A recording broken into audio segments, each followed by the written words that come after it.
Hi, I'm Anya, and today I'm chatting through the list of books that I would like to reread. So my reading taste has obviously changed a lot over the years. So there's books that I have been keeping note of having read from all the way from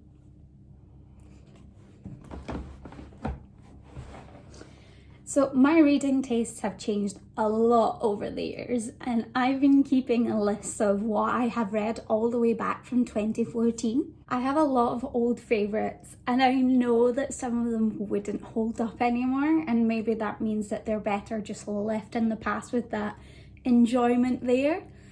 But this is the list of books that I'm still convinced I'm going to love.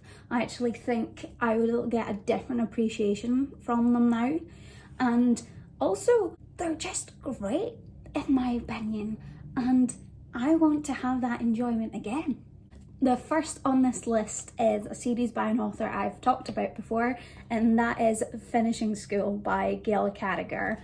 The first book is Etiquette and Espionage, and this is one of the most fun series I've ever read. It's set in a steampunk version of Victorian England with some supernatural elements throughout it as well. In this series we follow the character of Sophronia, who's always been an absolute trial to her poor mother, and after her mother has finally had enough, she sends Sophronia to a famous finishing school. The thing she doesn't know about this finishing school is that their ladies learn to finish everything. They learn to become spies and assassins while learning to become also the perfect ladies. All of that is just creates one of the most fun, atmospheric reads I've ever come across. It includes some of my most favourite things, which is that sort of elegance and the pomp of Victorian society, along with the drama and also just the ridiculousness of steampunk elements, as well as, you know, girls in dresses fighting with their fans. The supernatural elements of this are also incredibly well done. Gail Carriger manages to really weave them very interestingly to fit this world. One of the best examples with how it's different and what makes them so good is, for instance, looking at vampires and the old trope of vampires can't enter a room uninvited. Here we have a great explanation for that. It's because vampires are the race that care mostly about etiquette, and they will not breach etiquette under any circumstances. I've read quite a lot of other Gail Carriger books over the years, and they've all been my absolute favourites. They're all set within this world, and she's coming out with more, and I'm reading all of them because they're just absolutely brilliant. This is not one I'm worried about holding up, but it's just one I genuinely want to revisit because it is so much fun. This quartet is the first within her world that I've read, and it's probably the best one. I'm very excited to be getting back into this, and I have absolutely no worries about it holding up whatsoever.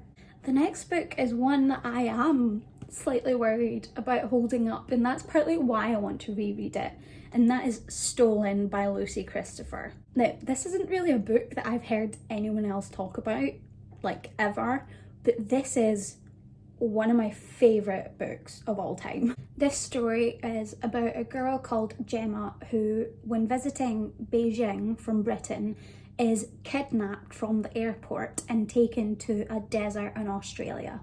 So, along with this really dark premise, what makes this book so incredibly fascinating is it's written as a letter to her captor. So the entire thing, while it's in first person, Gemma explaining her own experiences, she's also constantly talking to you, saying you did this, and it makes it such an absolute enthralling read. So I read this back in 2013 now, and I remember distinctly being on holiday, sitting on the couch and picking this up and finishing it within 3 hours, and then the next day reading it again because I just could not get enough of this story. I haven't read this since, So there is the slight fear that it won't hold up, because this book has held a very, very distinct place in my heart for a long time. But that's partly why I want to revisit it, is because every time I pick it up and just have a flick through, I get absolute shivers just from reading passages from this.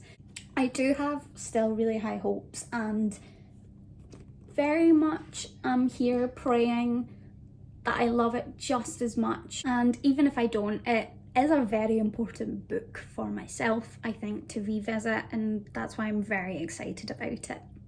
I have another contemporary book I'd like to revisit, and that is I'll Give You the Sun by Jandy Nelson. In this book, we follow twins Jude and Noah, who have faced a tragedy within their lives that has sort of split them apart, where they're no longer close. They're facing their own difficulties in friendships and relationships with boys that they're falling in love with, and no longer have each other to cling to. We follow the perspective of Jude more in the present day, and of Noah in the past, where we see how their relationship has changed and what's led them to this point. This is a book that I really don't remember much of what happened within. That makes me really want to read it again, because what I do remember is thinking this story was absolutely beautiful, and it's in my head as one of my favourite contemporary books of all time. I just don't remember what the hell happened in it, so it's very much something that I'm like, okay, I'm gonna go back to this. This book has had amazing reviews. I know a lot of people who absolutely adore Jandy Nelson's writing. I want to read some more of her books in the future also, but I'm going to definitely give this another read before I do that.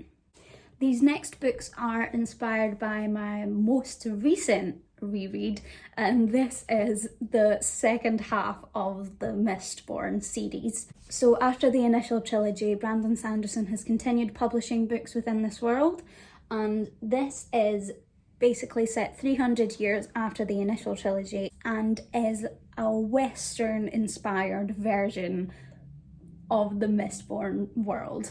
In this, our old characters are basically figures of religion and history, and we follow a completely new set who are inspired by the deeds of characters we've known before. It's also really interesting to see how the magic system is impacted by the changes in technology, because of course a Western world with guns and railways has a lot more metal, and in a metal oriented magic system, that makes a big difference. Along with the industrialization, we do have a lot of the fun that comes along with Western style stories, like, you know, highwaymen, outlaws, fighting crime.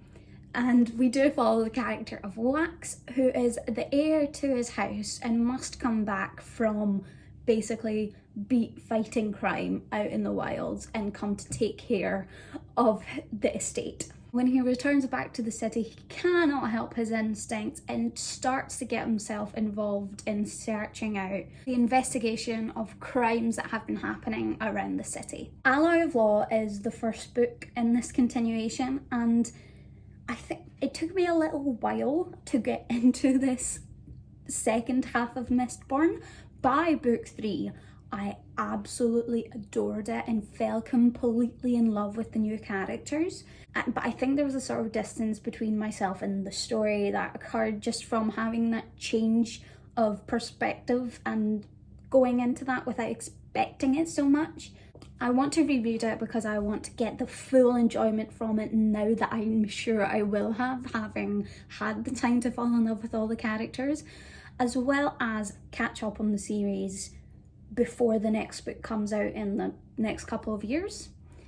An additional reason I want to reread it is that I have now read the Stormlight Archive, so knowing that the Cosmere books all have certain links within them, I think this is going to be very interesting to go back into with having a little bit extra Cosmere knowledge. The last books I want to reread are sadly the only ones I don't have with me in my flat. They're still at my parents' house, but that is the Lunar Chronicles by Marissa Meyer. This is another one of those series that I read over a few years as it was coming out and absolutely adored. This series basically focuses on fairy tale retellings set in a sci-fi world where we have very new advanced technology and people now living on the moon. The first book is called Cinder and understandably follows the story of Cinderella, with the big twist that Cinderella here is a cyborg. This series has all the good parts of sci-fi in terms of the action and the atmosphere, as well as the potential of basically technology to really put stakes at a different level.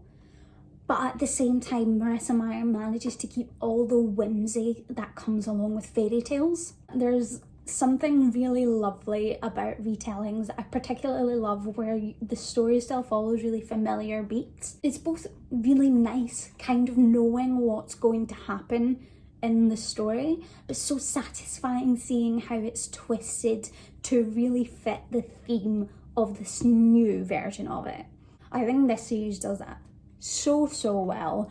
Also, the romances in here are absolutely fantastic. They're really fun and really lovely. It is one of those series that I always think about when I think about some of my favourite books, and particularly whenever anybody asks me about retellings of any sort. And I may not get to it for a while because obviously I have a lot of books here to get through, but it's one of those that in the future I 100% plan on coming back to. So that's it from me today. Thank you guys so much for watching and I'll see you all soon. Bye!